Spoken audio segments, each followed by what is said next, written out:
Hey everybody, welcome back to Stamp It Like It's Hot. This month, our prompt is to stamp a frame around a photo. And I kind of took this a little bit differently than I know that some of the other people in the group have done.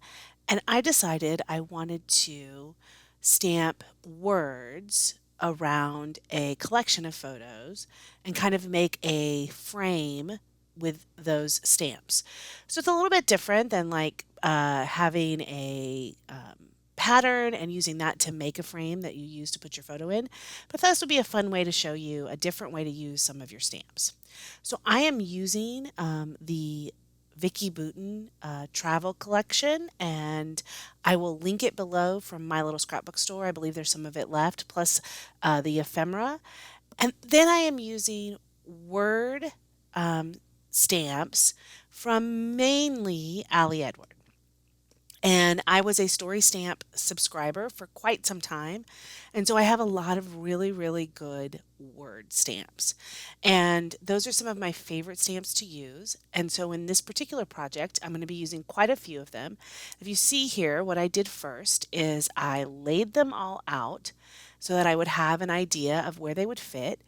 And then using sapphire, close to my heart sapphire ink, I stamped all around the photo with the words to create a collection of words around this photo that kind of spoke to what the photo was about. So things like connect, play, fun, um, together, friendship.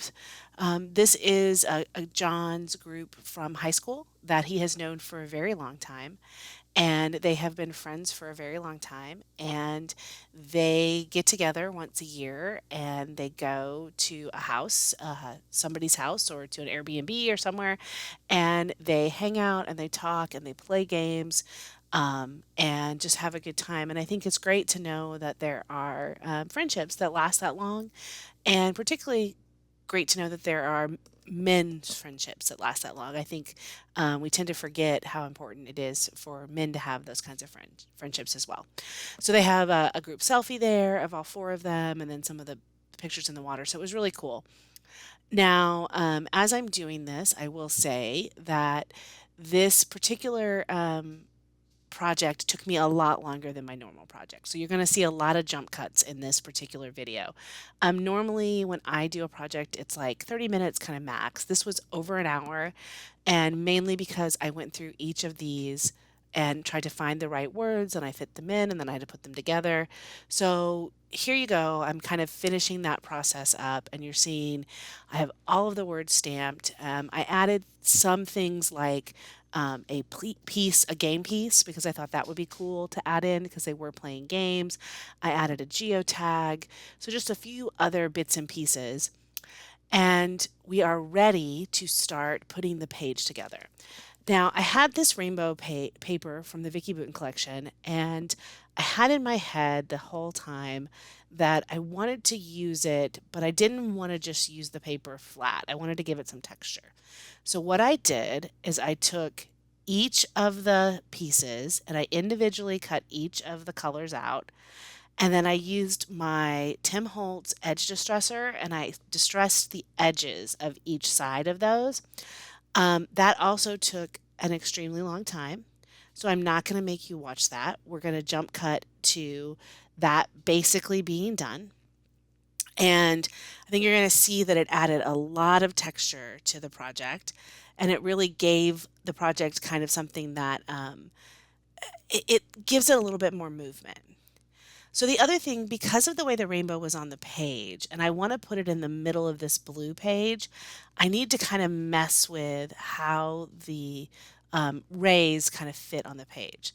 So I'm going to cut in the middle the last three colors, the lime green, the yellow, and the blue, because the picture is going to cover them up. So that way I have the ray both at the edge of the blue and on both the right hand side and on the bottom. So that's another thing that I'm doing just to be able to use this paper in the way that I want to. If I had tried to just use the paper itself, it wouldn't have worked. It wouldn't have looked the same. So this kind of makes it work in the space that I have. So The background paper already came with that white edge. I am using it, and then I'm using the rainbows as as individual kind of elements on the page. And here's the deal. Once I do this, and you see, I'm going to pop up the photo on it. I could have stopped there. It is such a cool, I mean, that graphic, just look how cool that looks. I just love every bit about it. I'm going to pop it up with some foam. It has a lot of texture, it has a lot of movement. Really need a title here, but I just love how this page came together. And it is mainly paper and stamps.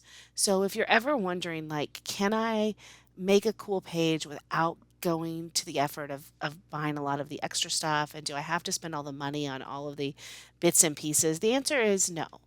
You can make a really cool page with paper and stamps.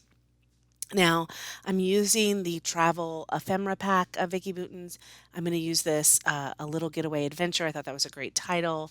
I'm going to have some of the palm trees, a couple of geotags, and I'm just going to add a little bits and pieces around the page to kind of finish it out. I enjoy just kind of finding those pieces, putting them there. That's all I'm adding is from this Vicky Bouton ephemera pack. I didn't go and try to find the sticker sheet or anything else because I thought, like I said, I already have so much on the page, and that background paper kind of speaks for itself. I hope you're enjoying my foray into the Stamp It Like It's Hot video series. I was really excited to join it this year. I think this is like my sixth or seventh video, and I have gotten a lot more stamping done each month because I'm trying to make pages for this YouTube hop. I've enjoyed it, and I hope you're enjoying it too. I hope you get out some of your stamps. I'm hoping this maybe makes you want to get out some word stamps because those are the stamps that I really, really love. And I think, particularly if we're not card makers, we tend to forget to use. So, this is a way to use those word stamps, even if you're not a card maker. Put them around your page, make them, basically be an embellishment around your photos, like I did here. So I'm finishing up this. The absolute last thing that I'm going to do to this page is add a little bit of splatter on top of it. And I used some gold splatter and I believe some blue splatter. And there you're seeing my gold right there. And then my navy splatter as well. It adds a little bit of color. I'm going to leave you with a few close ups of the stamped images and the final page. Please like and subscribe. Thanks for watching this long way through. And if you are interested in the products that I'm using today, most of them are available via my little scrapbook store. And I'll have a link in the bottom for that as well. Thanks, everybody. Have a great day, and I will see you next month. Bye bye.